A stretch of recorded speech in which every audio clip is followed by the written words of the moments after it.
Mister, how do you operate this Twitter thing or this Instagram thing or whatever the heck? You're supposed to know all this stuff. Anyway, welcome back to the show. I will not waste any time. Fellas, Yep. here's my surprise.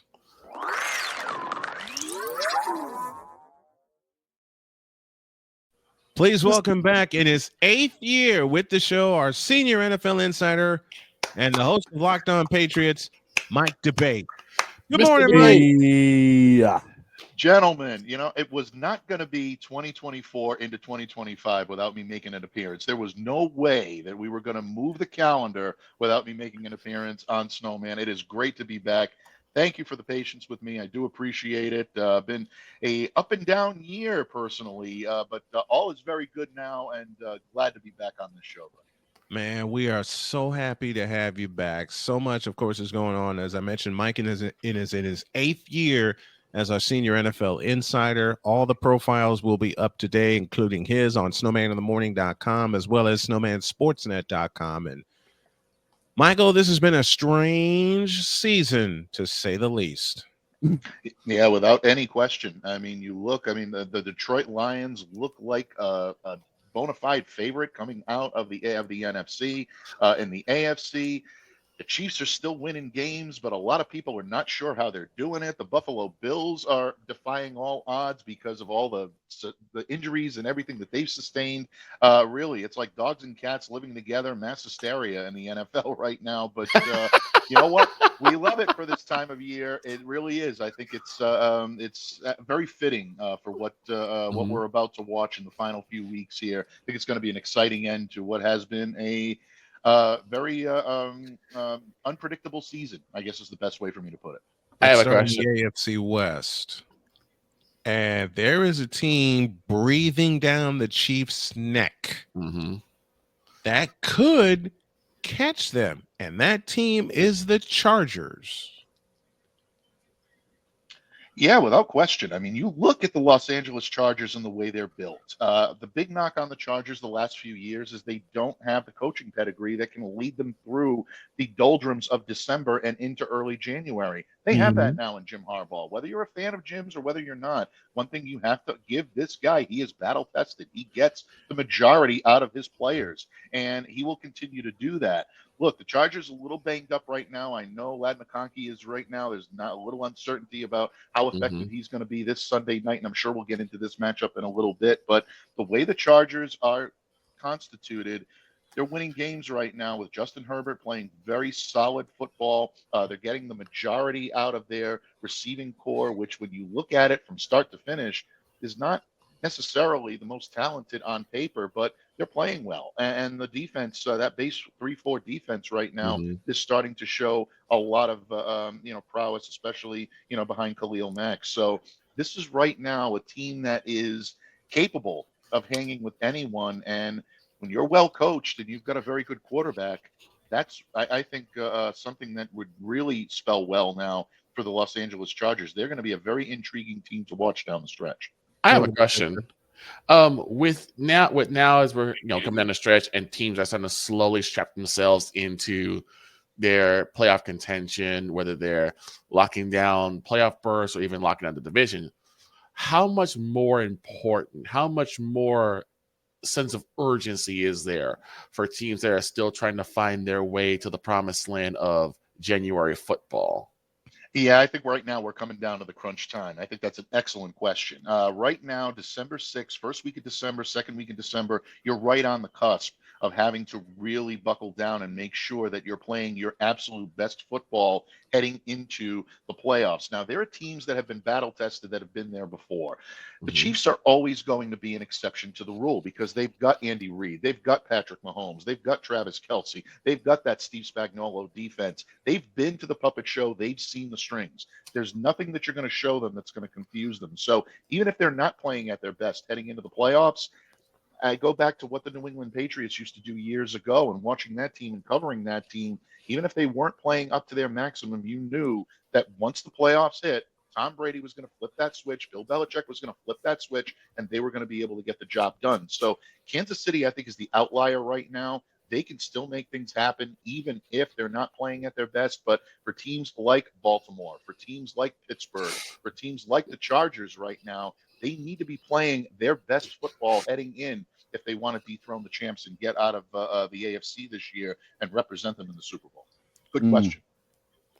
Now, I've been all over Robert Kraft and Gerard Mayo's ass all season long up here. I mean, 35-day-old Mayo. have I been justified in this, or what is going on in New England that we don't know about? Well, in terms of what you don't know about, believe it or not, it's very transparent in New England right now. So what you know is probably what we know. They don't really hold much back anymore. Used to be very cloak and dagger under Bill Belichick. Some would argue that's the better way to run a football team. Some would argue this is the better way. I think virtue lies in the middle.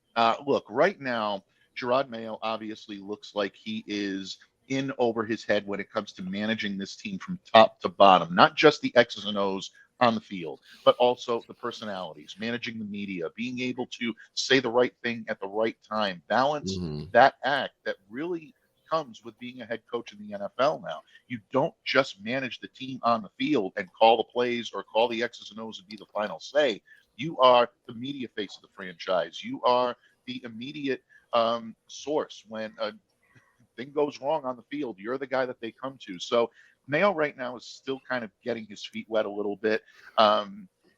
If you want to question whether or not the Crafts made the right move in following up Bill Belichick, one of the most legendary coaches in all of professional sports, with a novice and someone that's still kind of learning on the job, that's a fair criticism. Whether or not you want to criticize Gerard Mayo as being adequate and ready to be a head coach, I think that's another argument. I think he is.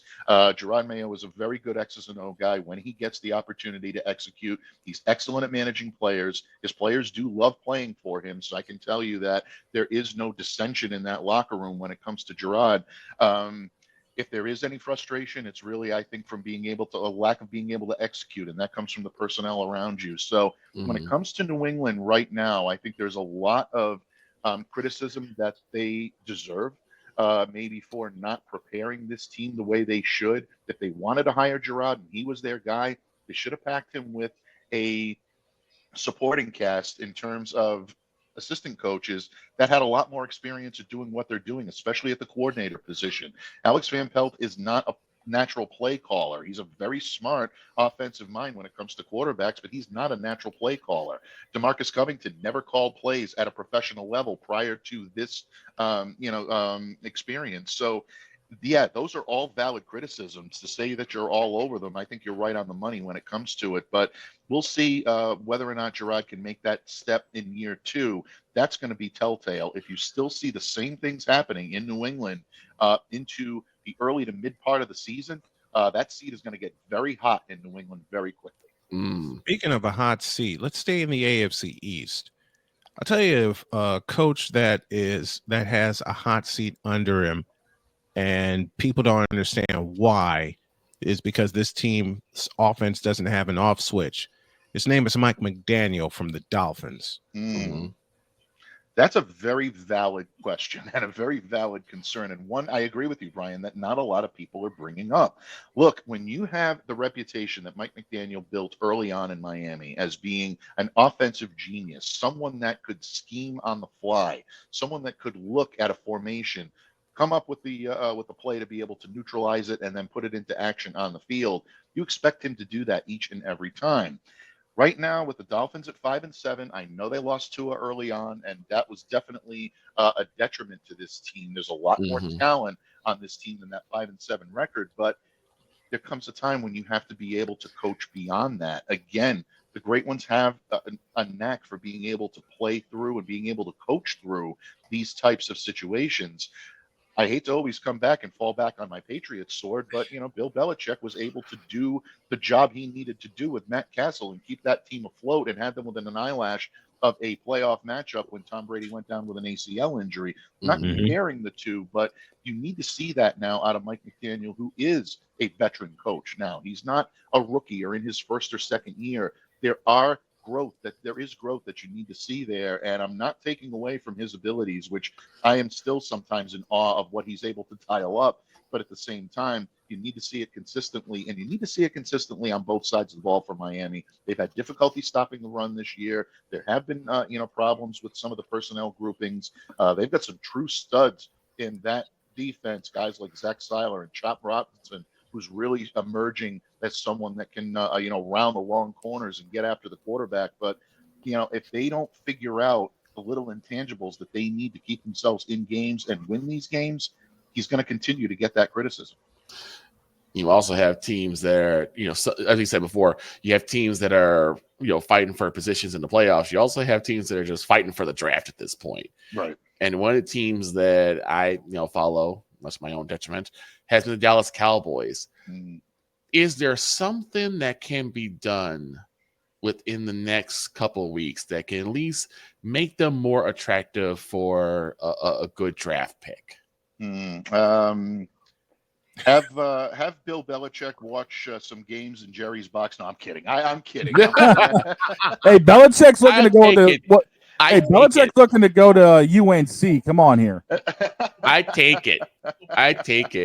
No, look, all kidding aside, no matter what you want to say about the Cowboys are always going to have that cachet. They're still going to be a marketable, and they're still going to be a venerated type of target and a venerated type of destination for any player. And as long as Jerry is willing to write the check, that is always going to be something that free agents will want to flock to. Now, in terms of being able to secure the draft pick that they need, you look at Dallas's record right now, 5-7. They're third in the NFC East, so they're probably on the outside looking in. When you look at what this team needs this year, they need offensive line help. There's no question about that. You need help on defense. You got to get Micah some opportunities. They need some help on offense as well, some playmakers that can help out Dak when he does get back on the field. You look at what this draft is rich in, and you basically look at the fact that they can probably get the player that they need in the first 1 to 20 picks. And I think Dallas will be in that mix. So if they're in that mix, I don't think there's too much posturing that they need to kind of vault their way to the top. But again, Jerry likes big splashes. If he sees a player out there, and that's what bothers me. If there's a player out there that he sees and he wants to target and he feels he can make the next Cowboys legend, that could be an issue. So it's going to be up to Mike McCarthy to keep this team grounded right now, whether he feels like his job is precarious or not. You need to do the job and keep this team in check and make sure that they're focused on their next opponent and nothing more than that. Even if you're a lame duck coach, that's your responsibility as a head coach. I think he will take that to heart.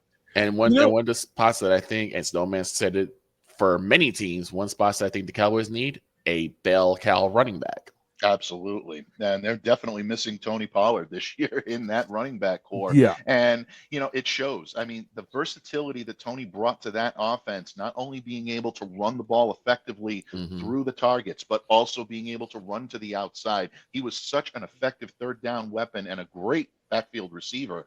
Those guys don't come along all that often. So if they're targeting someone in this draft, I still believe they can get what they need down that rung, especially with the emergence or the reemergence of the running back position. I still think they're going to be able to find what they're lacking at that point. But that's going to be a big challenge. And I think that's a very good observation about Dallas right now. That offense can come alive with some help in the run game. Something that I feared at the top of the season is now in full bloom, and that is a repeat of 2020 for my 49ers. They are incredibly beat up. They're on the outside looking in as far as the playoffs go. But what I'm mad about is that people want to put Kyle Shanahan on the hot seat, and they're not realizing, do you know how beat up the 49ers were? And this started when they lost Dre Greenlaw in the Super Bowl. They lost their heart and soul of their defense. That's how it started. Absolutely. And now you look at the list of walking wounded that this team has. Matos is banged up. Hargrave obviously is on injured reserve. You mentioned Greenlaw. Curtis Robinson is out. Jordan Elliott and Nick Bosa, they're both banged up. I mean, you can't Hufanga is on IR. I mean, I could keep going. This is only scratching the surface here, folks, when it comes to names, big names on this defense that are not able to get in the game and give the 49ers the chance that they usually have because of that defense. Even when the offense might be sputtering, that defense always carried them. They don't have that this year. And that's something that unfortunately teams have to go through, and they're really running through the gauntlet right now. But I agree with you, Brian. It makes no sense to put Shanahan on the hot seat right now, or to put him on the chopping block. This guy has done a phenomenal job. He will continue, in my opinion, to be by far the best steward for this team and leading them forward. He's got so much of his imprint and his thumbprint on this offense, especially when you look at guys like Purdy and Samuel, and and the running, and and the running back core that they had. Obviously, Jordan Mason, going down as well. This is all his offense. This is his team, and to scrap this right now. I'm not seeing it. I don't know if maybe it's just what have you done for me lately crowd, or maybe media groundswell trying to get something going and keeping these stories relevant. But if I'm San Francisco, I'm not looking at the coaches as the problem. I'm looking at personnel, I'm looking at depth, and I'm looking at getting my guys healthy to go back for a strong run in 2025. And they're hosting the Super Bowl in Santa Clara next year. That should be the biggest goal on the board. Well, the second biggest goal. The first one is to get healthy, because this year they've missed Greenlaw. Nick Bosa has missed time. They lost Javon Hargrave against the Rams. Yeah. To an injury that cost him the rest of the season. Jordan Mason is on IR. Christian McCaffrey back on IR. And there's an argument there, and I want to stay there for a minute, Mike. There's an argument that they rushed Christian McCaffrey back too soon. What say you? Well, it's always tough to make calls on this because, I'm certainly not a medical mind. So my mind has always been, if he's cleared by a doctor's, care, and he's given the green light to go back out there, then it's fair game. He can run himself back out if he feels he's up to it.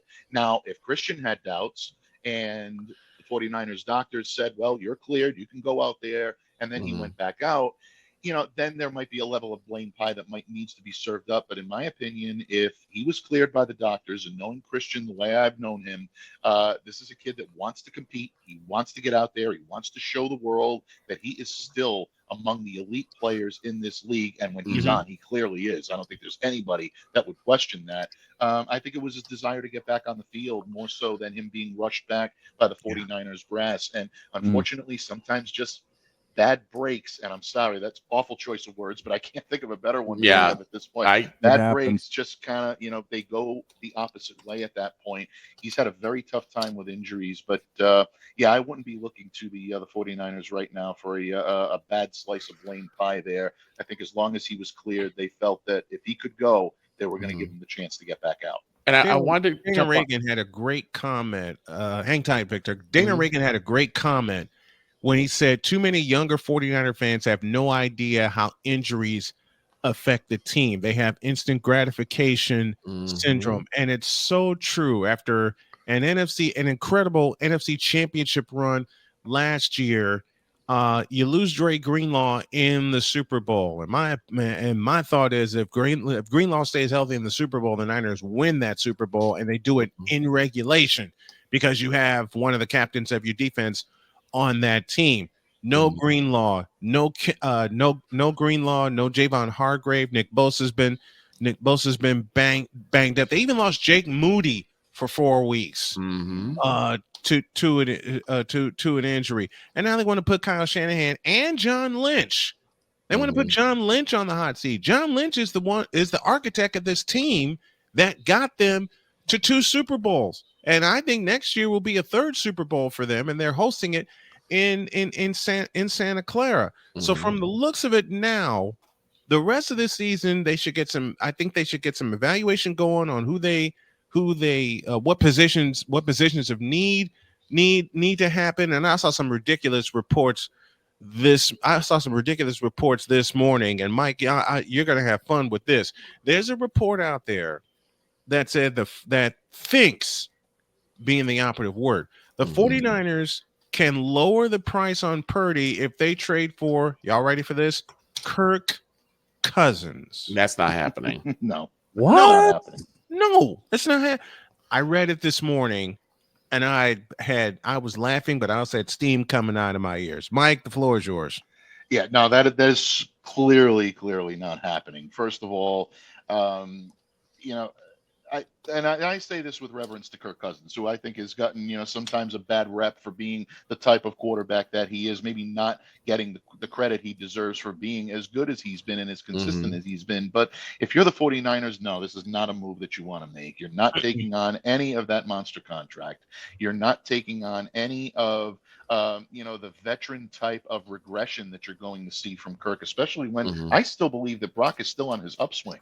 And Yeah. a lot of people do not really want to cater to that because he's been such a fixture in NFC championship games and Super Bowls. You happen to think that he's been around for years and years. This is still a very young man. This is still a guy that is coming into his own with a great deal in that skill set arsenal. So from my standpoint, this makes absolutely no sense. Yeah, I think this is stirring the pot just for the sake of stirring the pot down there. Yeah, I wouldn't put too much credence into that. They don't have a need. The Niners don't have a need for a quarterback right now because they have their quarterback for the future, and that's Brock Purdy. I want to make 2 points real quick. With the Shanahan situation, I think most people are like trying to call Shanahan to the carpet, mainly because of what happened in the Super Bowl and the whole overtime rules and all that. That's just something that happens.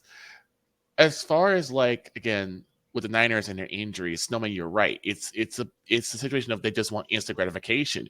Yep. Injuries take a long time, especially some of the injuries that CMC has had, that Brock has had, that Bosa's had. It's gonna take a while. Yes. It may take a full season for them to get back to full strength. The thing is that right now the Niners have the microscope because of that meteoric rise from last year. Yes. And they're just waiting for the fall to happen. That's just my thoughts on it. And like I said, it's unfounded reports right now. The Niners are not going to be if there's one thing the 49ers have been for many, many years under Bill Walsh and Carmen policy and the way that they are now under John Lynch and Kyle Shanahan, it's financially responsible. Yep. Why the heck would you take on that monster contract, which Atlanta fully guaranteed? That probably came from Seattle. That's what my thought. Probably. That probably came from Seattle. Now, Seattle's not like San Fran. No, it's not. But I've got something that's been on my mind as well, leading with, everything else going on with the NFC East and now the rookie race. Is it Jaden Daniels' rookie to lose? Ooh, good question. I still think it is. I'm very impressed by what Jaden did this year. And you look at a team like the Commanders, who are in very similar shoes to the New England Patriots last year. Now, you can make the argument that maybe if Drake May had started the season and these guys were going head on head, I think this could be a very interesting race right now. And I'm not saying that as a homer. I'm saying that objectively. Drake has surprised me in terms of what he's able to do. But from start to finish, you cannot take away. That does not, in any essence, take away from what Jaden Daniels has done. This kid has proven that he is, I think, the answer in Washington. Someone that can be a versatile threat no matter what you throw at him. He seems to be able to handle it. There have been rookie moments where he's looked like a rookie. Every rookie has them. And there's still a lot of room for development for this kid. But ultimately, I do believe the sky's the limit when it comes to what he's capable of. For lack of a better term, all of these awards, postseason awards, even one like Rookie of the Year, is going to gravitate toward the quarterback position unless someone is so far and above all others that they're going to be able to take the spotlight. I just don't see anyone snagging this from Jaden Daniels right now, unless these last few weeks of the season are a big-time sputter for the kid. Yeah, I think this is his to lose right now. Speaking of the Redskins, let's stay in the NFC East.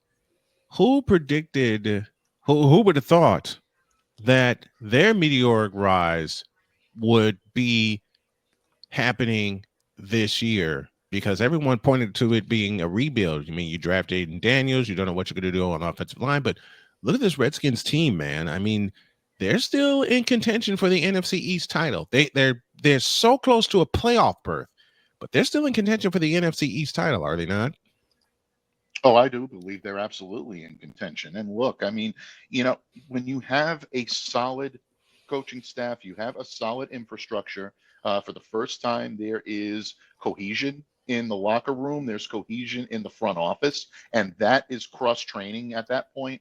That hasn't been the case, especially from the owner's box. We all know what a mess this organization has been for a number of years now. The Commanders finally have continuity, and that continuity is parlayed into success on the field. And look, they've built a very good team around Jaden Daniels, and what they've done is not only increased his weapons on offense and given him the ability, they've also given him a pretty good defense to work with as well. Once again, this team is not perfect. There will be, again, opportunities for them to increase and improve heading into 2025, but this team is still capable of playing strong football down the stretch. And if they can make these things happen, that could be a real dangerous team to watch as we head into the playoffs. A team that I don't think anyone's lining up to play at this point.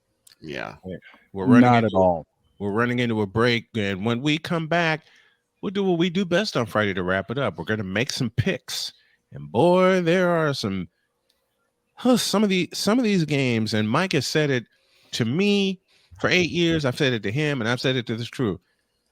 Why are the dog games appearing late in the season? We'll make our picks courtesy of betus.com when y'all get back in a deuce.